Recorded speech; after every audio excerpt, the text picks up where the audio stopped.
Bonjour à toutes et à tous. Grand merci de nous avoir rejoints pour ce premier café scientifique de la nouvelle année universitaire. Pour démarrer, notre collègue Étienne Rivaud de l'UMR Décode va nous parler d'écologie halieutique et de saumon atlantique. Donc, grand merci à lui et à Olivier Lepape qui a accepté d'être le régulateur. En effet, si vous avez des questions, je vous rappelle qu'il convient de les noter dans le chat et que Olivier les hiérarchisera, les posera, les reformulera éventuellement pour les poser à Étienne. Donc voilà, merci de bien vouloir poser vos questions dans le chat. Je rappelle que notre prochain rendez-vous sera le 1er octobre, où notre collègue de Montpellier, Marie-Stéphane Tixier, nous parlera de biodiversité. Encore merci pour votre présence. À toi la parole, Étienne, je t'en prie. Merci beaucoup Dominique pour cette introduction. Bonjour à toutes et tous.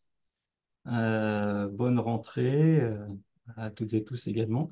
Alors je vais partager mon écran. Je veux bien un tout petit signe audio pour m'indiquer si c'est bon, si tout le monde voit mon écran. C'est bon, ouais. Ouais, merci beaucoup. Donc voilà, donc moi j'avais prévu de vous parler en prenant l'exemple d'un projet de recherche appliquée, Salmoglobe, qui m'occupe depuis pas mal d'années, qui continue à m'occuper. Alors, pas moi tout seul, hein, plein de monde. Donc, en prenant cet exemple-là, de finalement l'idée comment on peut combiner recherche en écologie halieutique et participation active à l'expertise scientifique, comment finalement cette combinaison entretient un cercle que moi je qualifierais un peu de cercle vertueux, hein. Ça me paraissait intéressant de développer autour de cette idée-là au travers de cet exemple. Donc, Dominique l'a dit, moi je travaille bien sûr Institut Agro, donc enseignant-chercheur, département écologie, UP écologie halieutique à Rennes. Et donc, je fais ma recherche au sein de l'UMR Décode, donc qui est sous tri-tutelle Institut Agro, INRAE et IFREMER. Alors, j'ai prévu de vous parler très brièvement, resituer un peu le contexte, de quoi on parle quand on parle d'approche écosystémique du fonctionnement des populations. Alors, je vais parler de fonctionnement de population de poissons, hein, et d'application à l'expertise, c'est-à-dire ici à l'évaluation, ce qu'on appelle l'évaluation des stocks halieutiques. Donc, je vais revenir très brièvement sur ces notions. Et ensuite, je développerai donc en vous présentant, alors sans rentrer dans les détails, hein, ce projet Salmoglobe et en essayant d'illustrer un petit peu cette idée de ce cercle vertueux là que j'évoquais tout à l'heure, comment des questions de recherche peuvent être suscitées par la gestion et comment la recherche en écologie peut en retour, bien sûr, proposer du gain de connaissances qui permet de mieux informer, d'éclairer la gestion. Voilà, donc comment tout cela constitue un cercle vertueux, une recherche finalisée, très féconde, qui me paraît être vraiment au cœur de nos métiers, ici à Institut Agro en particulier, en ce qui concerne cet exemple-là, département écologie, le maire des codes. Alors, l'approche écosystémique du fonctionnement des populations de poissons et l'application à la gestion. Donc, globalement, l'idée qu'on poursuit, c'est essayer de mieux comprendre et de mieux prédire la réponse des populations, donc de poissons ici, à de multiples facteurs de stress. Alors, bien sûr, facteurs de stress, on parle de l'exploitation par la pêche, mais pas que, hein. Comment les aspects de dégradation, voire peut-être de restauration, hein, plutôt que de dégradation, de l'habitat, changement climatique, impactent ces fonctionnements. Alors, on veut comprendre la dynamique des populations, c'est-à-dire l'évolution dans le temps, dans l'espace également, et dans un gradient passé, présent, futur, c'est-à-dire que le côté prédiction est également important. La résilience à ces différents facteurs de stress, alors en termes d'abondance, en termes de structure démographique des populations, et bien sûr, essayer de mieux comprendre les facteurs de contrôle et les mécanismes qui sont derrière.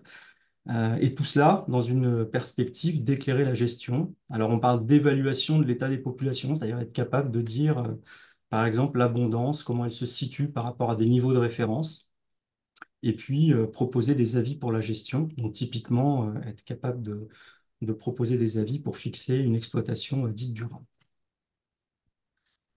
Euh, alors, tout cela, ça fait appel à quel genre de discipline et de méthode? Donc, c'est bien sûr de la biologie, de l'écologie. On travaille Alors, on travaille sur des populations sauvages, hein, donc ça passe essentiellement par de l'observation, et éventuellement de l'expérimentation in situ. L'expérimentation en milieu contrôlé peut intervenir, mais dans une moindre mesure, mais elle est présente quand même dans nos métiers. Et puis, c'est éventuellement beaucoup de mathématiques appliquées sous la forme de modélisation et de sciences des données en termes statistiques. Ici, je vous ai mis un petit schéma en bas, hein, où on voit ce qu'on peut obtenir quand on cherche à reconstruire des trajectoires passées d'abondance, par exemple.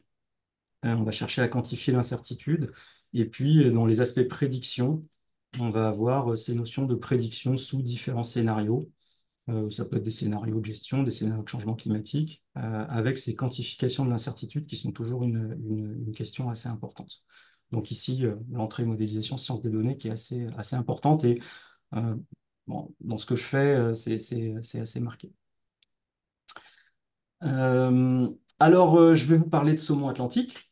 Donc, le saumon atlantique, donc là, vous avez un magnifique spécimen de saumon de probablement 5 ou 6 kilos qui est capturé au niveau d'un piège de contrôle des migrations sur la rivière du Scorff.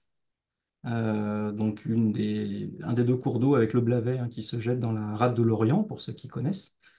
Donc ça, c'est ce qu'on appelle un saumon de printemps, c'est-à-dire un saumon qui a passé probablement 2 ans ou plus en mer, donc qui revient bien charpenté hein, pour la reproduction, qui a encore sa robe très argentée de poisson, tout juste de retour du milieu marin.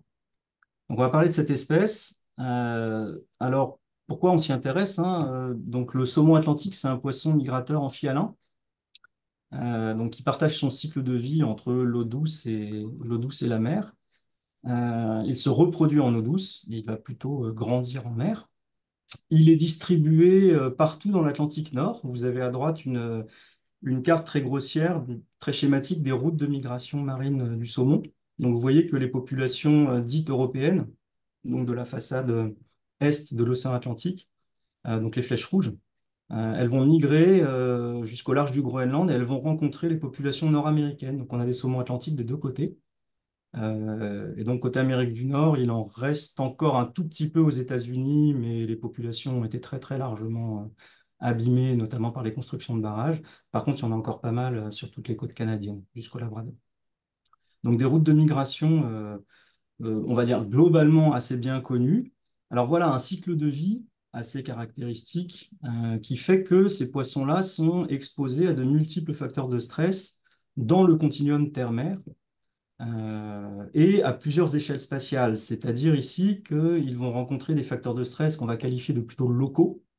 Par exemple, quand l'habitat au sein d'un cours d'eau est dégradé, ça c'est un facteur local qui va fortement impacter une population particulière. Mais également des facteurs très globaux. Donc, par exemple, si les conditions écosystémiques marines se dégradent, on voit bien que ça va potentiellement pouvoir impacter beaucoup de populations, voire toutes les populations, de manière en même temps. Donc une complexité hein, qui est induite par ces cycles de vie caractéristiques. Et donc on va les caractériser de sentinelles des impacts des changements globaux sur les écosystèmes et la biodiversité dans ce continuum terre-mer. Voilà, donc ça en fait des modèles biologiques, on va dire, qui sont très très étudiés. Bon, par ailleurs, il y a un côté emblématique hein, sur ces espèces-là, avec des relations entretenues avec les sociétés humaines qui sont très importantes. Il y a un côté spirituel pour certaines sociétés qui est considérable. Euh, les populations de saumon sont extrêmement fragilisées. Alors ici, je vous ai mis un petit schéma qui traduit la décroissance de l'abondance, donc standardisé à 1 au début des années 70. Vous voyez qu'on est à moins 76%, toutes espèces de poissons migrateurs confondus. Donc on parle du saumon, on parle de l'anguille, on parle de l'esturgeon, des aloses. C'est vraiment un groupe de poissons dont les populations sont globalement très, très fragilisées. Alors, le saumon, ça échappe pas, le saumon atlantique n'échappe pas à ce schéma général. Là, vous avez des graphiques qui concernent plus spécifiquement le saumon atlantique. On a au milieu une reconstruction des estimations de l'abondance, donc en nombre d'individus, hein, des populations sauvages. Donc, je ne parle pas du tout du saumon d'aquaculture, hein, population sauvage de saumon dans le monde. Donc, vous voyez qu'en début 70, on était autour de 10 millions. Aujourd'hui, c'est plutôt 2,5, 2 millions. Donc, on a divisé par au moins 4 l'abondance. Et ce patron de décroissance, il est tout à fait global au niveau de l'entièreté de l'aire de répartition. Euh, c'est une espèce qui est aujourd'hui considérée comme quasi menacée, hein, au niveau de l'IUCN. Puis elle est citée dans plein de directives, je vous passe les directives européennes. Et à droite, vous avez une vision un petit peu plus désagrégée dans l'espace, par ce qu'on appelle les grandes unités de gestion. Vous voyez, ça va de la Norvège jusqu'à la France, là. Euh, alors, en gros, ça, c'est une évaluation de l'abondance des adultes qui rentrent dans les cours d'eau pour se reproduire par rapport à des seuils qu'on appelle des limites de conservation. Quand c'est rouge, ça va pas bien. Quand c'est bleu, on considère que ça va bien. Ça, c'est pour l'année 2023. Et donc, vous voyez que globalement, c'est quand même assez rouge. Et donc, on peut descendre comme ça à des niveaux plus fins. Et on a sur certains cours d'eau, en descendant encore plus fin, des évaluations également. Donc, des populations fragilisées. Et donc, tout cela fait que on a la nécessité, évidemment, de proposer des outils d'évaluation de l'état des stocks pour éclairer la gestion. Et les caractéristiques un peu spécifiques, hein, de ces espèces-là font que cette question-là, elle est assez challenging, hein. Alors ici, vous avez une représentation très, très schématique, hein, de la façon dont ça fonctionne. On a des populations entretenues par des cours d'eau. Donc ça, c'est la phase de reproduction et juvénile en eau douce. Et puis des populations qui vont éventuellement se mélanger dans le milieu océanique. Et donc on retrouve l'idée, hein, d'intervention de plusieurs facteurs de stress à différentes échelles spatiales au cours du cycle de vie. Et donc ça crée des dépendances entre différentes unités qui sont des unités biologiques, écologiques, mais également des unités évidemment juridictionnelles. Donc des dépendances très très fortes et une nécessité d'intégrer des échelles spatiales différentes dans les approches, notamment dans les modèles qu'on va développer. Et je voulais, en reprenant l'idée générale du schéma de ce cercle vertueux là, que j'illustrais tout à l'heure, illustrer un petit peu la façon dont ça avait irrigué un peu tout le projet que je vais continuer à détailler par la suite. Alors, si on prend les questions dans un sens, hein, par exemple, questions de gestion qui se posent, on doit évaluer et gérer, hein, donc éclairer la gestion de multiples populations qui sont impactées du coup par des facteurs à plusieurs échelles, du local au global. Donc, par exemple, on veut essayer d'intégrer les questions de non-stationnarité de la productivité des populations dans la gestion due à ce qui se passe dans l'écosystème marin. Globalement, l'écosystème marin, pour le saumon atlantique en tout cas, se dégrade, les conditions trophiques et de croissance se dégradent, ça impacte tout le monde, ça impacte la productivité des populations, comment on intègre ça dans la gestion. On veut également, deuxième exemple, essayer de proposer des avis pour réguler des pêcheries qui interviennent sur des stocks partagés. Donc, par exemple, il y a une pêcherie au niveau du Groenland sur laquelle on doit, si on veut intervenir, typiquement fixer des quotas. Cette pêcherie, elle impacte l'ensemble des populations sur les façades à la fois européennes et nord-américaines. Donc, comment on fait ça? C'est plus compliqué qu'une pêcherie qui impacte un seul stock. Donc on voit qu'ici, il y a des questions de gestion qui vont qui vont appeler du travail en termes d'écologie, de compréhension de ce qui se passe, etc. Et puis en retour, eh ben, une meilleure compréhension de la réponse, de la façon dont les populations répondent, s'adaptent à de multiples facteurs de stress, ça va être important. La question de la séparation de l'influence des facteurs locaux, globaux dans l'entièreté du cycle de vie, c'est des questions fondamentales. Et notamment, aujourd'hui, on se pose beaucoup de questions sur la réponse des populations au changement de l'écosystème marin. Ce n'est pas la seule question, mais c'était pour vous illustrer un petit peu la façon dont les deux aspects se répondent beaucoup. Alors, le projet Salmoglobe, globalement, l'idée, c'était d'améliorer, hein, les bases scientifiques de l'évaluation des stocks de saumon dans un contexte complètement international, donc à un niveau très global. Alors, je donne quelques éléments sur le contexte, mais assez rapide, hein, sans rentrer dans les détails. La grande institution internationale qui s'occupe de l'expertise scientifique sur l'évaluation des stocks de poissons, c'est le Conseil international pour l'exploration de la mer, à gauche, le CIEM, qui a un comité d'avis, un comité scientifique. Il y a plus de 150 groupes d'experts au niveau du CIEM. Il y en a un en particulier qui s'occupe de l'évaluation des stocks de saumon au niveau de l'océan Atlantique. Donc, c'est le groupe d'experts dans lequel moi j'ai beaucoup travaillé et développé ce projet Salmoglobe. Cette instance fournit des avis aux instances internationales et nationales qui vont s'occuper typiquement de la gestion. Et donc pour le saumon, donc là ce qui est indiqué, ça marche uniquement pour le saumon. L'instance internationale qui fait ça, ça s'appelle la NASCO, c'est la North Atlantic Salmon Conservation Organization, qui a été fondée en 83. Donc il va s'occuper de typiquement la régulation de la pêcherie au Groenland, dont je parlais tout à l'heure, c'est la NASCO qui s'en occupe. Et puis, il y a également, bien sûr, au niveau de la façon dont on peut gérer les populations à un niveau plus local, les instances nationales, régionales qui s'en occupent. Euh, alors, dans ce projet-là, vu qu'il était très global, on s'est intéressé à ce qu'on pouvait faire en termes d'évaluation des stocks sur ce qu'on appelle 25 unités de gestion qui sont réparties, vous voyez, au niveau européen et au niveau Amérique du Nord. Alors, il y a deux gros blocs au niveau européen, le nord et le sud, parce que les poissons n'ont pas complètement les mêmes routes de migration, puis on les distingue très bien au niveau génétique, et puis le bloc américain. Et alors ça, déjà, la première idée que je voulais mentionner ici et insister, c'est le fait que 25 unités de gestion, ça veut dire autant de partenaires avec lesquels on a dû, pendant ce projet, discuter en termes de données, en termes de modèles, etc. Donc c'est quand même assez conséquent en termes de, de tissu collaboratif, on va dire, au sens large. Je ne vais pas détailler du tout parce que je pense que ce n'est pas l'idée de ce séminaire. Je ne vais pas rentrer dans trop de détails. Si vous avez des questions, on pourra y revenir. Mais là, je vais juste brasser globalement ce qu'on a fait dans ce projet en essayant d'identifier 4 grands challenges et puis ce qu'on a pu mettre en face dans le développement du projet. Donc le premier grand challenge, c'était, voilà, il fallait, pour avoir cette vision un peu globale, travailler avec des cultures de modélisation différentes entre les différents pays et avec des données qui sont également très dispersées en fonction des différents pays et des différentes, on va dire, agences qui s'occupent de ça. Historiquement, il faut savoir que, parce qu'on n'est pas complètement parti de zéro, hein, mais le groupe de travail, avant qu'on commence à proposer des améliorations, travaillait avec 3 blocs de modèles différents construits pour l'Europe du Nord, l'Europe du Sud et l'Amérique du Nord, avec des structures différentes et pas de communication entre ces 3 grands blocs.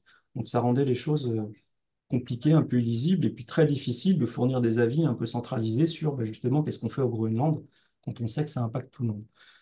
Donc, vraiment, peut-être le gros point, s'il fallait insister sur un seul, c'est ça. Donc, dans ce qu'on a proposé, on a vraiment proposé une architecture de modèle complètement différente dans laquelle on a proposé une modélisation de la dynamique de 25 unités de gestion représentées au sein d'un même modèle. Ce qui permet justement d'atteindre ces questions de séparation des réponses communes et des réponses spécifiques entre différents grands blocs de population. Donc, gros apport ici du travail de modélisation. Un deuxième challenge important, on avait globalement des modèles développés historiquement qui intégraient, on va dire, assez mal la connaissance et les données disponibles. Donc il y a un écart qui s'était creusé entre la connaissance écologique et les données disponibles sur le saumon, qui est considérable, hein, il y a une littérature considérable sur le saumon, et puis ce qui était réellement intégré dans un modèle, dans les modèles. Donc là, nous, on est parti sur des modèles de population structurés en stade de vie. Donc, en gros, on représente le cycle de vie dans son entièreté, de l'œuf à l'adulte, avec différents stades comme ça, pour avoir un plus grand réalisme biologique dans le modèle par rapport à ce qui existait avant.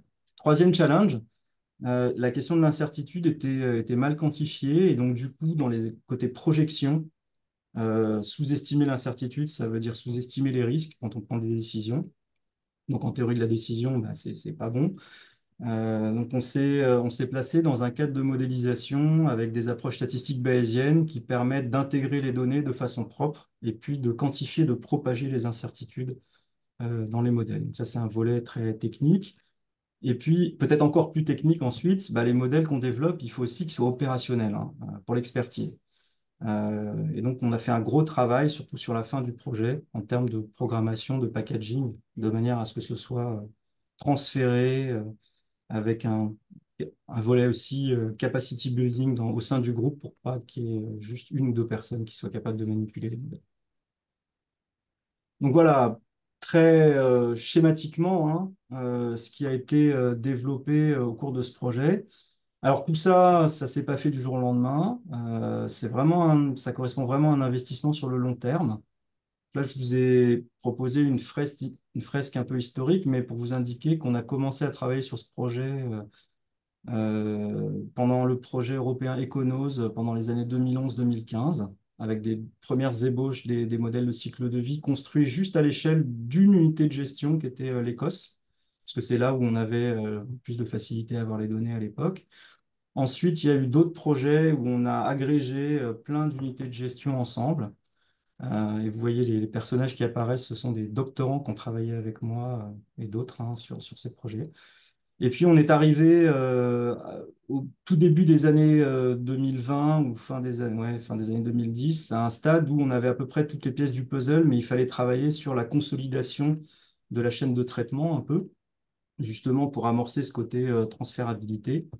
Jusqu'à un moment où, au début des années 2020, alors il y a eu le Covid qui nous a un peu ralenti, mais on a pu entamer ce qui s'appelle une procédure de benchmark, c'est-à-dire une procédure officielle au niveau de l'instance CEM que j'ai évoqué tout à l'heure, qui permet de valider des changements de méthode plus ou moins majeurs, mais là c'était vraiment majeur, dans les aspects d'évaluation. Donc ça fait appel à un processus qui est très balisé, qui prend un certain temps parce qu'il y a plein de meetings pour se mettre d'accord, etc. Et l'année dernière, en fait, au mois de mars, enfin non, pardon, cette année, au mois de mars 2024, on a pu faire la première évaluation des stocks officiels avec ce nouveau modèle. Donc voilà, un projet qui nous a quand même pris pas mal de temps.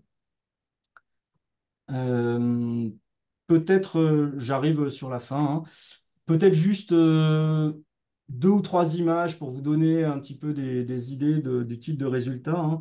Alors, les sorties un peu de ce modèle, d'abord, ça permet, et puis toujours pour illustrer un peu ce cercle virtueux, écologie, éclairer la gestion, là, ça nous a permis quand même de faire des gains en termes de connaissances d'écologie. Alors, sur le graphique de gauche, là, vous voyez une sortie du modèle, ce sont des estimations des tendances interannuelles, vous voyez, entre fin 70 et 2020, de la survie en mer des saumons. Et donc là, on peut mettre en évidence globalement que la survie en mer des saumons baisse, et elle baisse avec des signaux qui sont assez partagés entre les 25 unités de gestion, donc les petits traits gris, c'est les 25 unités de gestion qui sont regroupées ensuite par grande façade. Alors bien sûr, il y a des différences entre les unités de gestion, donc il y a des facteurs locaux, mais il y a également la mise en évidence d'un signal synchrone. Donc ça permet d'avancer vers la caractérisation des facteurs et des mécanismes ensuite qui sont derrière. Et puis pour aller un tout petit peu plus loin, même si ça reste pour l'instant un peu préliminaire ce qu'on a fait, mais on a essayé de corréler bien sûr ces signaux avec l'évolution de variables de forçage dont on pense qu'elles peuvent avoir une importance sur la survie marine, la température de surface. On est allé intégrer dans des zones qui correspondent à des habitats préférentiels pour le saumon, donc en croisant avec la connaissance et la littérature. Donc la température de surface et la productivité primaire, qui est un premier indicateur du niveau de ressources trophiques disponibles pour le saumon. Et on a montré qu'il y avait des corrélations qui étaient significatives et qui allaient dans le sens des hypothèses qu'on pouvait porter là-dessus.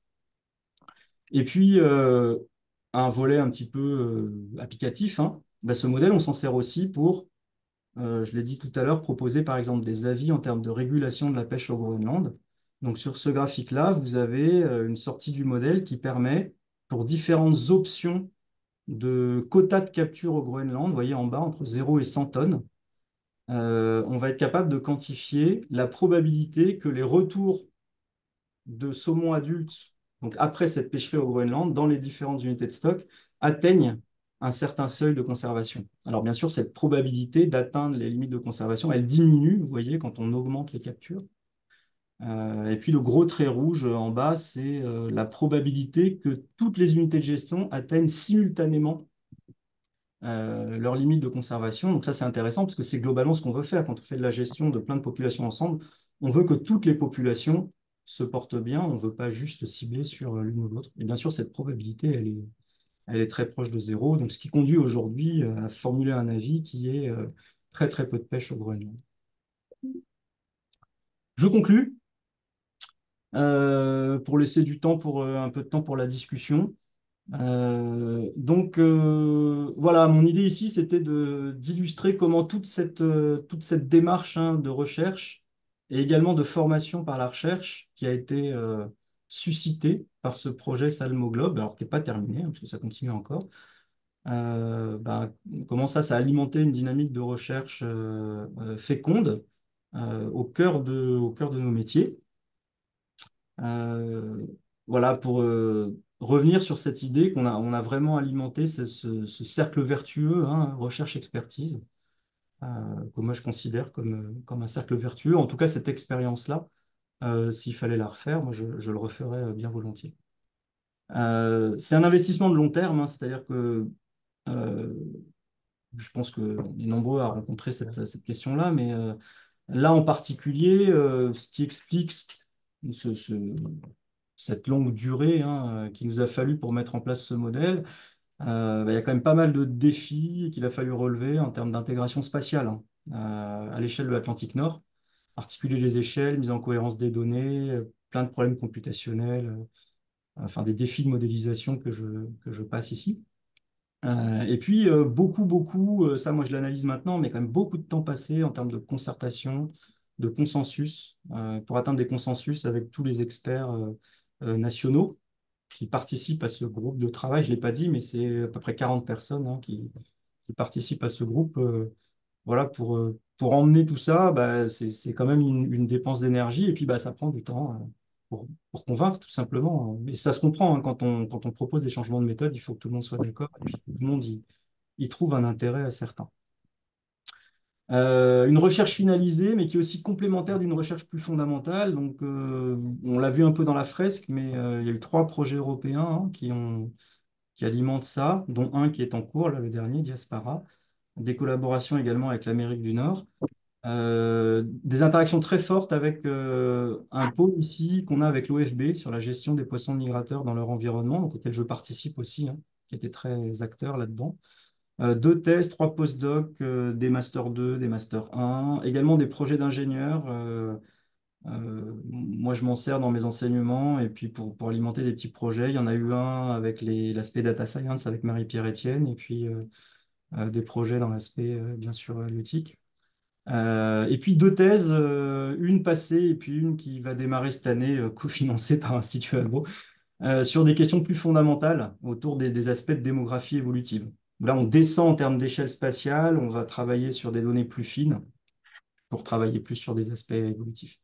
Voilà, pas mal d'articles scientifiques, des rapports techniques. Donc voilà, une dynamique de recherche assez dense. Et puis un facteur de visibilité pour les équipes, je pense que c'est pas négligeable en termes de networking, de collaboration.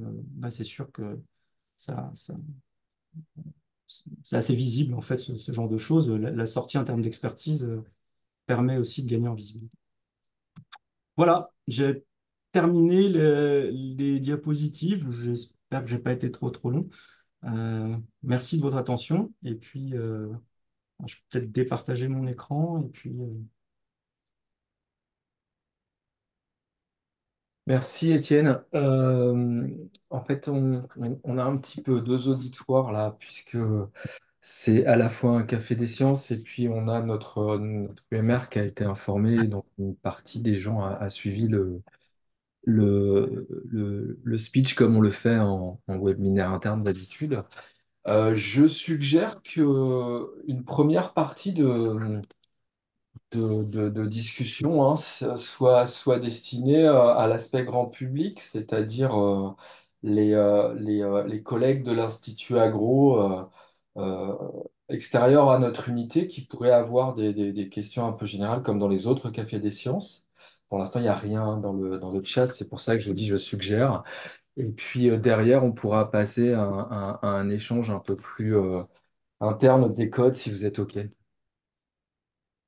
Donc, ouais, si vous ça me paraît une très bonne idée. Merci, Olivier. D'autant plus que moi, j'ai préparé cet exposé plutôt dans l'idée grand public, on va dire.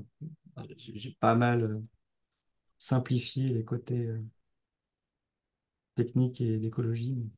Ouais, ouais, t'étais complètement dans la commande. Je suggère juste donc qu'on soit en mode café des sciences et puis s'il y a des questions un petit peu internes, on peut poursuivre par la suite. Il y a des collègues Institut Agro là, qui ont suivi le speech, mais il y a pas de questions dans le chat. J'étais super concentré pour compiler. Et puis, bah, ça a été super facile en fait, parce qu'il n'y a rien. Donc voilà, n'hésitez pas à poser les questions que vous souhaitez sur l'exposé d'Étienne, effectivement, plutôt destination grand public, hein.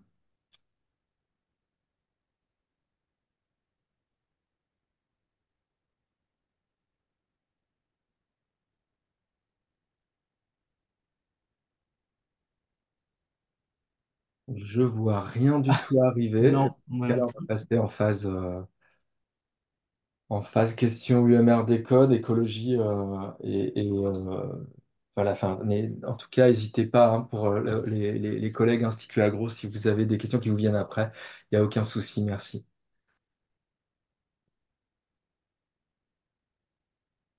Je crois que Florence a une question. Ah, Florence, elle lève le doigt quand elle a une question. Vas-y, Elle met Florence. sa caméra et elle lève Non, le doigt. mais j'ai un truc qui m'affiche que des petits cœurs. Alors, j'ai bien aimé l'exposé, mais ça faisait bizarre, ça. Non, j'ai juste une question. Alors, c'est vraiment une question de grand public.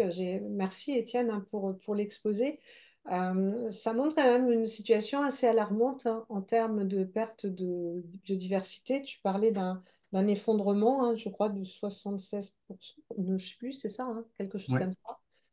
Donc, effectivement, vous avez développé de façon conjointe et raisonnée un modèle que vous appliquez tous. Est-ce que avec ces outils-là, ça vous donne, alors c'est pas tout à fait dans ta présentation, mais ça me fait penser, est-ce que ça vous donne des moyens de discussion, de pression pour essayer de réguler cette baisse de biodiversité au niveau des politiques, par exemple, au niveau de la régulation des pêches, peut-être, je sais pas, ou au niveau du réaménagement des cours d'eau, si c'est là que ça se passe, enfin, tu vois, ce type de choses. Ouais. Ouais, merci Florence pour ta question. Alors, la réponse est oui. Alors, les 76%, enfin, le graphique que j'affichais, c'était un agrégat, toutes espèces de poissons migrateurs confondus. Bon, ça donne une image générale. Il y a quand même des disparités entre les espèces, hein. Aujourd'hui, par exemple, l'esturgeon est en voie d'extinction. Il y a des opérations euh, de réintroduction, notamment dans la Gironde, qui commencent à marcher, mais l'esturgeon, c'est vraiment dans le bas de l'échelle de l'état des populations. L'anguille est caractérisée en risque d'extinction majeur. Le saumon atlantique, quelque part, s'en sort presque plutôt bien par rapport à d'autres espèces. Je voulais juste pondérer par rapport à ça.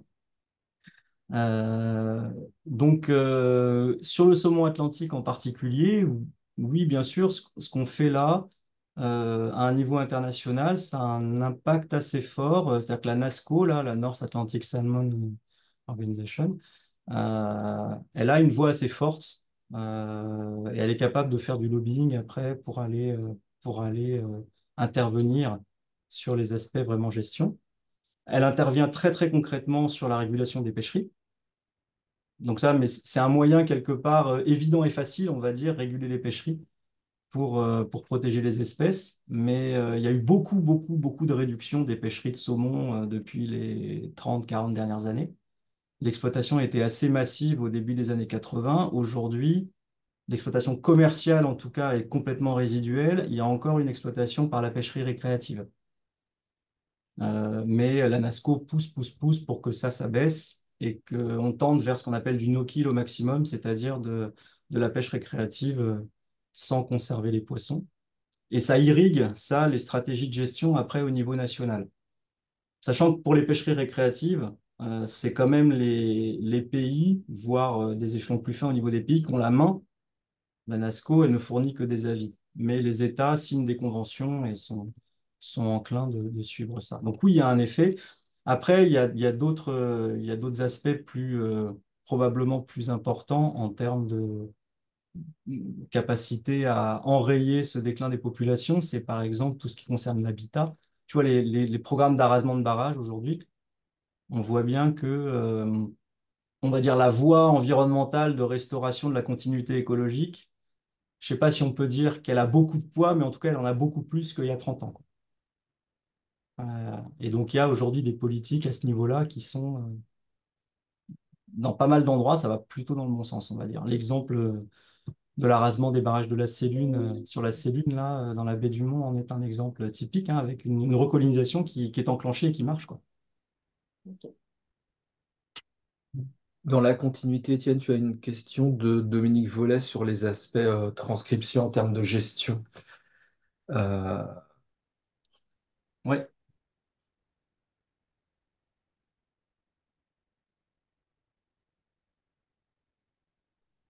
Ouais, donc Dominique demande si, bah, c'est une question un peu connexe à celle de Florence, hein. S'il y a un partage avec les décideurs publics nationaux, donc la réponse est oui. La réponse est oui. Ce qu'on fait au niveau international, ça irrigue. En France, c'est ce qui s'appelle le PLAGEPOMI, le plan de gestion national des poissons migrateurs. Donc on va s'appuyer en particulier, hein, pas que, mais en particulier sur les avis qu'on donne au niveau international pour irriguer les plans de gestion au niveau national, même si après les plans de gestion au niveau national, ils vont se décliner par grands bassins, avec des déclinaisons qui vont essayer de prendre en compte l'état des populations un peu différentielles. On n'a pas les mêmes populations de saumon en Bretagne et dans le sud-ouest, et donc les décisions sont pas forcément la même chose. Euh, et donc ouais, les conséquences en termes d'action publique et de gouvernance internationale sont-elles adaptées de façon commune? Alors, Dominique, tu veux dire, est-ce qu'elles sont homogénéisées entre les différents pays? C'est ça que tu veux dire? Oui, oui, oui, tout à fait, c'est ce que je veux dire. C'est-à-dire que on peut imaginer qu'il y a besoin d'actions communes si on veut qu'elles soient efficaces. Ouais, Si un pays prend une action dans un sens et l'autre dans un autre sens, ça risque de coincer, quoi. C'est ça que je voulais dire. ouais. Et quelles Alors, sont ces mesures qui justement coincent et celles qui ne coincent pas, quoi. C'était ce que je voulais dire. ouais. Bah, la réponse, c'est toujours pareil, c'est oui et non. C'est-à-dire il y a des mouvements d'harmonisation. Donc, je ne sais pas, par exemple, on a beaucoup participé à l'harmonisation de la façon dont on définit les limites de conservation. Ça, c'est important parce que si on n'a pas les mêmes façons de définir les limites de conservation, on n'a pas les mêmes référentiels après pour évaluer l'état des populations. Donc ça, on peut dire que ça marche plutôt bien au niveau international. Après, les politiques de gestion bah, de l'habitat au niveau européen, il y a certaines directives qui harmonisent, mais on connaît le succès ou les échecs que ça représente. Et puis, c'est pas harmonisé au niveau international. On n'a pas les mêmes politiques en Amérique du Nord et en Europe. Au niveau régulation de la pêche, on est encore également assez différent. Euh, pour donner un autre exemple, le projet Ça marche, là, auquel on a participé, c'est un projet interreg entre la France et l'Angleterre, visait justement à pousser pour une harmonisation des aspects expertise et conseil à la gestion entre la partie nord de la France et l'Angleterre. Et dans le projet, on avait des partenaires gestionnaires qui étaient impliqués, qui justement ont échangé sur leurs pratiques et, pour aller vers une harmonisation. Donc oui et non, il y a des mouvements, mais c'est pas encore tout pareil, c'est sûr.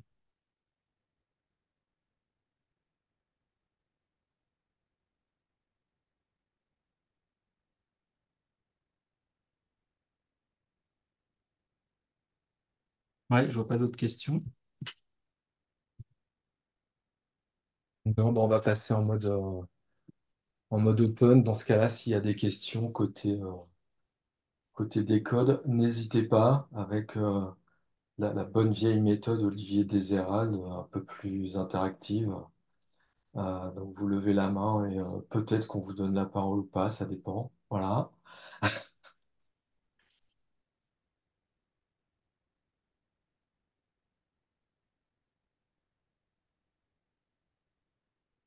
Alors, les collègues de Décode, ils ont déjà entendu ces histoires-là, hein, quelques fois, donc peut-être que...